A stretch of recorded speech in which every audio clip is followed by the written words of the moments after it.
ಸಂಚಾರಿ ನಿಯಮ ಉಲ್ಲಂಘನೆ ದಂಡ ಪಾವತಿಗೆ ಶೇಕಡಾ 50ರಷ್ಟು ರಿಯಾಯಿತಿಯನ್ನ ಮತ್ತೆ ನೀಡಿದೆ ಸರ್ಕಾರ. ಆದೇಶವನ್ನು ಹೊರಡಿಸಿದೆ. ಇದಕ್ಕೆ ಸಂಬಂಧಪಟ್ಟಂತೆ ನಾಳೆಯಿಂದ ಡಿಸೆಂಬರ್ 12ನೇ ತಾರೀಕುವರೆಗೂ 50% ದಂಡದ ರಿಯಾಯಿತಿಯನ್ನ ನೀಡಲಾಗಿದೆ. ತಮ್ಮ ವಾಹನದ ಮೇಲಿರುವ ದಂಡವನ್ನ 50% ದಂಡ ಪಾವತಿಗೆ ಅವಕಾಶ ನೀಡಿ ಆದೇಶ ಹೊರಡಿಸಿದೆ. ಸಾರ್ವಜನಿಕರಿಗೆ ದಂಡದ ಮೊತ್ತವನ್ನ ಶೇಕಡಾ 50ರಷ್ಟು ಕಡಿತ ಮಾಡುವಂತೆ ಸಾರಿಗೆ ಇಲಾಖೆ ಸರ್ಕಾರಕ್ಕೆ ಪ್ರಸ್ತಾವನೆಯನ್ನ ಸಲ್ಲಿಸಿತ್ತು. ಇಂದು ಮತ್ತೊಮ್ಮೆ ಸರ್ಕಾರ ಸಾರಿಗೆ ಇಲಾಖೆಯ ಪ್ರಸ್ತಾವನೆ ಅನುಮೋದಿಸಿ ಆದೇಶ ಹೊರಡಿಸಿದೆ.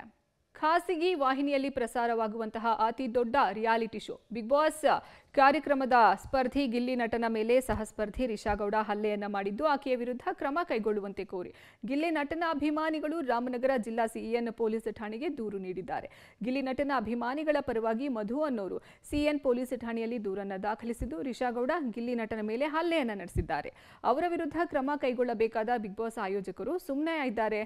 ಆದರೆ ಗಿಲ್ಲಿ ನಟನ ಅಭಿಮಾನಿಗಳಾದ ನಾವು ಸುಮ್ಮನೆ ಇರೋದಿಲ್ಲ. ರಿಷಾಗೌಡ ವಿರುದ್ಧ ಕಾನೂನು ಕ್ರಮ ಜರುಗಿಸಬೇಕು ಅಂತ ಪೊಲೀಸರಿಗೆ ಮನವಿಯನ್ನ ಸಲ್ಲಿಸಿದ್ದಾರೆ.